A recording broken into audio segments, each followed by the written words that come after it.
কেরাম সুপারিশ করবে, যতজনকে ইচ্ছা ততজনকে সুপারিশ করা হবে, ততজনকে জাহান্নাম থেকে মুক্তি দিয়ে জান্নাত দিয়ে দেওয়া হবে। সুবহানাল্লাহ।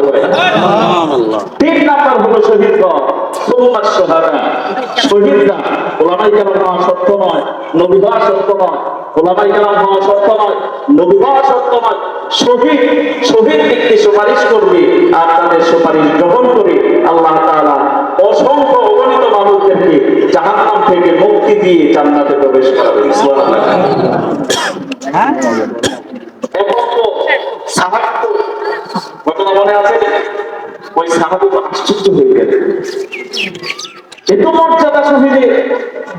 এরপরে দেখলাম শহীদের আগে জান্নাতে চলে যাচ্ছে, এটা তো বুঝে আসে। ঘুম ভেঙে গেল, ঘুম ভেঙে যাওয়ার পর রাসূল সাল্লাল্লাহু আলাইহি সাল্লামের কাছে গিয়ে এই বিষয়টা জানালেন। সাহাবী দাঁড়াইতেছেন রাসূলের কাছে গিয়ে, রাসূলুল্লাহ আমি তো এটা দেখলাম, এবং তার মনের ভিতরে খটকাটা বললেন। খটকা কি? শহীদের মর্যাদা আল্লাহ এত বেশি দিয়েছেন, এরপরেও যে ব্যক্তি শহীদ হয় নাই, শাহাদাত বরণ করে নাই, 1 বছর পরে ইন্তেকাল করছে, তার মর্যাদা আল্লাহ বাড়িয়ে দিয়েছেন, তাকে আগে জান্নাত দিয়েছেন। এটা আমার বুঝে আসে না, এটা আমার মনের ভিতরে একটা সন্দেহ সৃষ্টি করেছে যে কি হলো বিষয়টা। রাসূল সাল্লাল্লাহু আলাইহি সাল্লাম তখন তাকে বললেন, ঘটনা সত্য। সুবহানাল্লাহ। ঘটনা সত্য। তবে রাসূলের কথা বোঝার আগে, শোনার আগে আপনাদেরকে আরেকটা কথা, আরেকটা হাদিস আপনাদেরকে শোনাইতে চাই। রাসূল সাল্লাল্লাহু আলাইহি সাল্লাম বলেছেন, হাদিসের রাবী বলেন সাহাবী হুযাইফা রাদিয়াল্লাহু তাআলা, তার থেকে বর্ণিত হাদিসটি।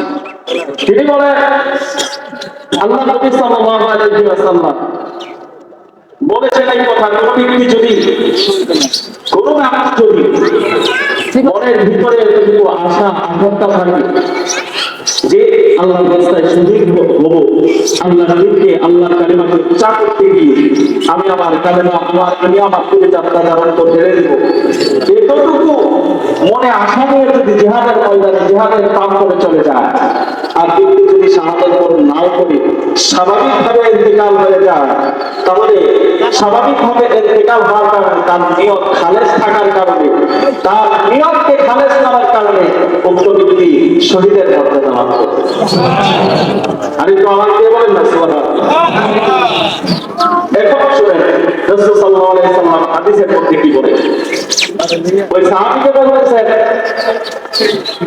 যে তাহলে এই যে মাঝখানে 1টা বছর সে যে রোজা রাখলো, নামাজ পড়লো, ইবাদত করলো, নফল করলো, সুন্নাহ করলো, দোয়া করলো, জিকির আজকার করলো, কোরআন তেলাওয়াত করলো, অন্যান্য সকল ইবাদতগুলো করলো, তাহলে এটা কোথায় গেল? আল্লাহ আকবার।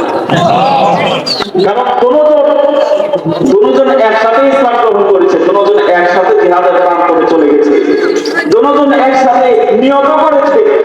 নিয়ত করার কারণে আল্লাহ তাআলা একজনকে মাটি কবুল করছে, আর একজনকে বাসায় কবুল করছে। আল্লাহ আকবার বলেন। মাঝখান থেকে বোনাস পাইছে 1টা বছর, আর 1টা বছরের মধ্যে সে ইবাদতের সুযোগ পাইছে। এজন্য তার অন্যান্য ইবাদত আছে, এই ইবাদতগুলো কোথায় গেল? আল্লাহ তাআলা অন্যান্য ইবাদতগুলোর কারণে তাকে আগে জান্নাত দিয়ে দিলেন।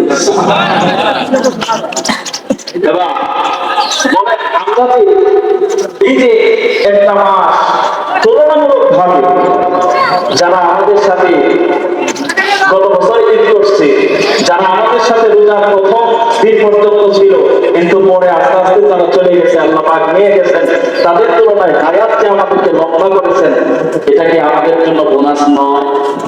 কথা বলে না। এই বোনাস পাওয়ার পরে শুকরিয়া আদায়ের দরকার আছে না? এখন শুকরিয়া আদায় কিভাবে করবো?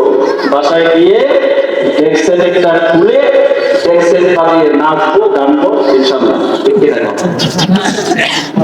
শুকরিয়া আদায় করে এভাবে হয়। আমাদের সমাজে আছে লাইলাতুল জায়েজা, কত গুরুত্বপূর্ণ একটি রাত। ঈদের দিনে, ঈদের রাত যে থাকে, কত গুরুত্বপূর্ণ রাত। এই গুরুত্বপূর্ণ রাতের মধ্যে কয়জন ইবাদত করছে, আর কয়জনের নাফরমানির কারণে কত মানুষের ঘুম নষ্ট হয়েছে। আমাদের সমাজে আছে, সবাই বলে আছে। অনেক মানুষ তাহাজ্জুদও করতে পারে নাই, তাদের ডেস্কের জ্বালায়। ঠিক না? ডেস্কের আওয়াজ পুরোটা পর্যন্ত কাঁপাই দেয়। ঠিক না? শুকরিয়া আদায় এভাবে হোক,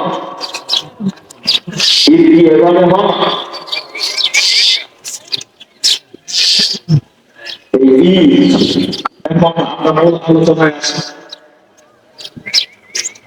ঈদ শব্দটা আলাদা এমন শব্দ থেকে বারবার বর্তমান করা ফিরে আসা, যেহেতু আল্লাহ তাআলার পক্ষ থেকে এই দিনটা প্রতি বছর আল্লাহ তাআলা বান্দাদেরকে এমন একটা দিন দান করেন যেটা ঘোষণা থাকে আল-রিয়াকাতু মিনাল্লাহি তাআলা, যে আল্লাহ তাআলার পক্ষ থেকে বান্দাদের জন্য বিশেষ মেহমানদারি। আল্লাহ আকবার বলেন। এই বিশেষ মেহমানদারি, এই মেহমানদারির মধ্যে আল্লাহর হুকুম থাকে, এই মেহমানদারির মধ্যে আল্লাহর শুকরগুজারি থাকে, এই মেহমানদারির মধ্যে মুমিন বান্দারা আল্লাহর মেহমানদারি গ্রহণ করে খুশি হয়, আর এই খুশিটা বারবার আসে। এর জন্য ঈদ শব্দের অর্থ যদিও বারবার আসা, এর অর্থ খুশি হয় বান্দারা বারবার প্রতি বছর খুশি উদযাপন করে, এজন্য এদের নাম হয়ে গিয়েছে খুশির দিন। আল্লাহ আকবার। ইয়াউমুল ঈদ, ইয়াউমুল ফারাহ, ইয়াউমুল তাফরিহ, খুশির দিন। সবাই বুঝতে পেরেছেন? প্রত্যেকটা জাতির খুশির দিন আছে না ভাই? সবাই বলে আছে না ভাই? সর্বশেষে সমস্ত মানুষের কাছে খুশির দিন আছে। প্রত্যেকটা ধর্মীয় ব্যক্তি, পৃথিবীর মধ্যে এমন কোন মানুষ নাই যাদের ধর্ম নাই, এমন কোন মানুষ নাই যাদের ধর্ম নাই। পৃথিবীর প্রত্যেকটা মানুষই ধর্মের অনুসারী। এখন বলবেন হুজুর, তাহলে নাস্তিক যারা, তাদেরও ধর্ম আছে। তাদের ধর্ম কি? নাস্তিকতা, এটা হলো তাদের ধর্ম। কথা বুঝতে পেরেছে?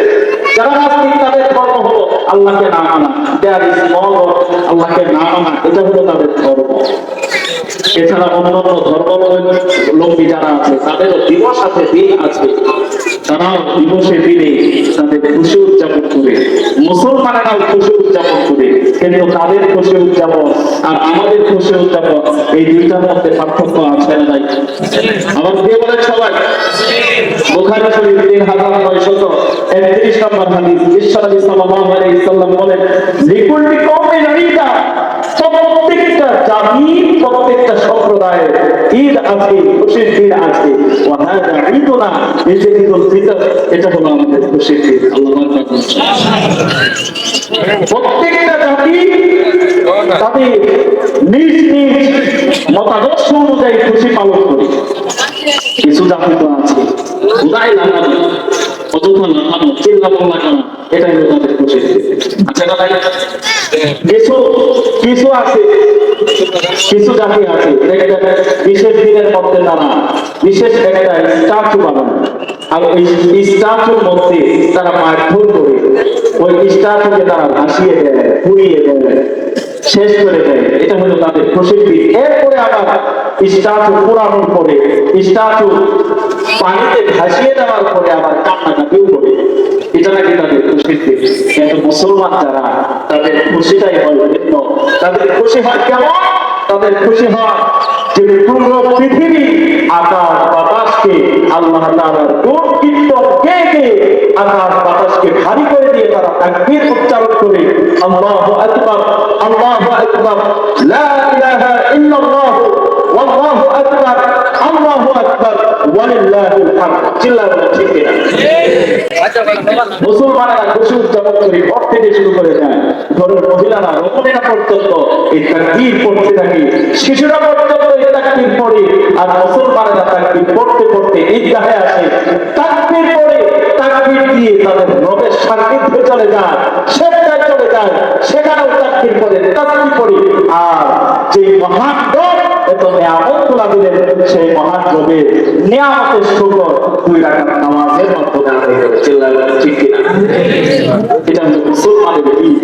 একটি সুন্দর, একটি সাবলীল, একটি মানসম্মত, একটি সত্য আর অনুষ্ঠান হতে পারে। কথা বলেন সবাই। পৃথিবীর মধ্যে একটি সত্য আর কোন এবং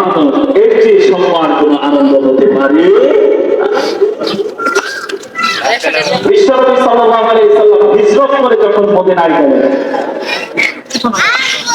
হাদিসটা আবু দাউদে 1 নাম্বার খণ্ডের 161 নম্বর পৃষ্ঠা, হাদিস নং 1134 নম্বর হাদিস।